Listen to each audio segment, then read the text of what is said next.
Hello guys and welcome back again to my YouTube channel. And for today's video guys, ayan, ibabahagi ko nga po sa inyo ways kung paano nga ba natin maiiwasan yung mga harassment, mga online providers na napagkakahiraman natin ng pera.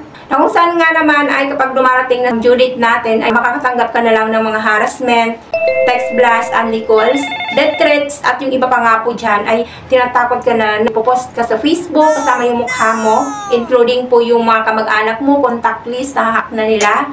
So, ayun sa mga nakaka-stress na at mga nakakatakot na mga pamamaraan na ginagawa ng mga ahente para lang ma-push tayo or ma-force tayo na bayaran sila. Meron din po dito mga tips kung paano nga ba maging responsableng pangungutang, lalo na doon sa mga loan shark at sa mga nang-i-scam na mga loan provider na hindi naman natin alam na illegal pala sila. Siyempre, kung bago pa rin po dito sa aking YouTube channel, please consider to subscribe na muna and click mo na rin po ang notification bell dyan para naman lagi ka updated sa mga incoming videos na ina-upload ko dito.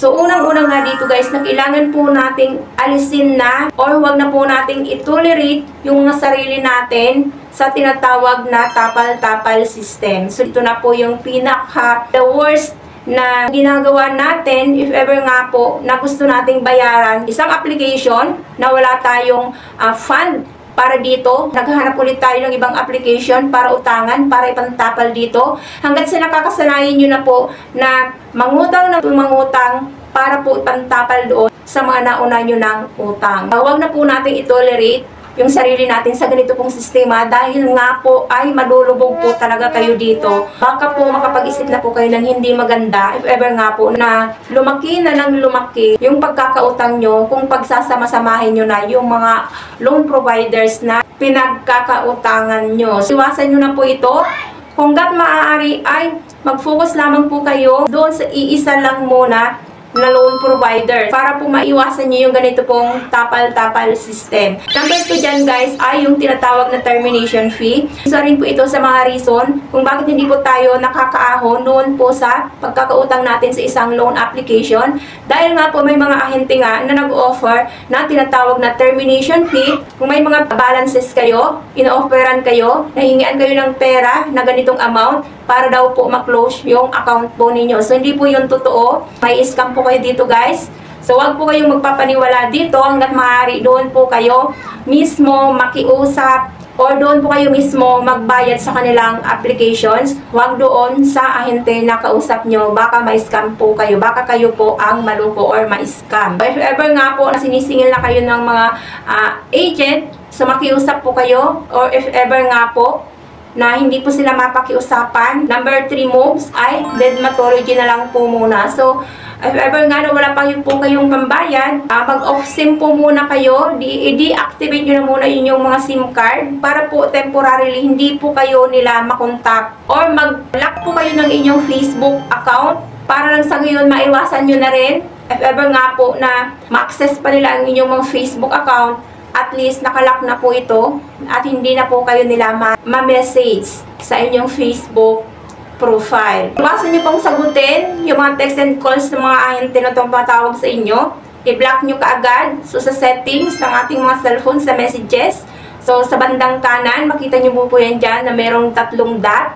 So, ayan, click nyo lang po yan at makikita nyo po yun doon yung delete. So, i-delete nyo po or i-block nyo po yung mga unknown numbers na nagtitext sa inyo or tumatawag para po hindi po muna nila kayo ma-access temporarily. At pwede nyo nga pong gawin yung deactivation ng inyong pong SIM card para po totally mawalan po muna sila ng contact sa inyo. And last nga dito guys ay at least mag-prepare po kayo ng up to maximum 5 contact persons lamang. So, dito guys, huwag kayo pa iba-iba ng mga numbers na nilalagay nyo sa inyong contact references as much as possible.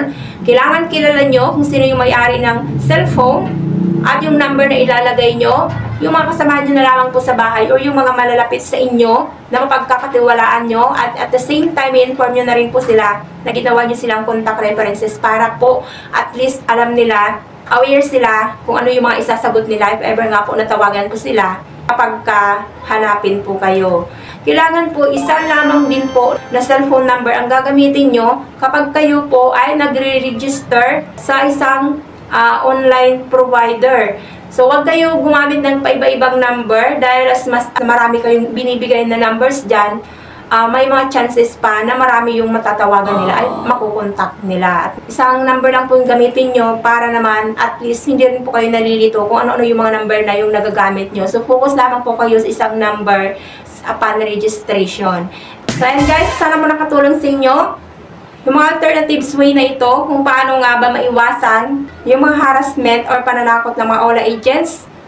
And at the same time, mapangalagaan nyo rin po ang inyong pong mga mental health pagdating po dito sa mga utangan online. So, isipin nyo na lamang po na ang lahat ng mga pananakot na ito ng mga OLA agents ay pawang gawa-gawa lamang din po para po ma-push or ma-force po ka tayo na bayaran sila. At syempre po, kailangan din po nating magdasal, humingi ng tulong kung paano nga ba malalagpasan at mabigyan ng solusyon yung mga stress na naibibigay ng mga agents nang sa gayon ay napapangalagaan din po natin ang ating mga sarili.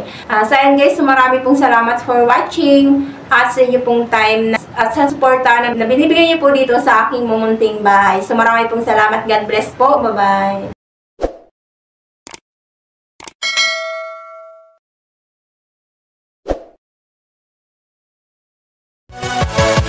Yeah.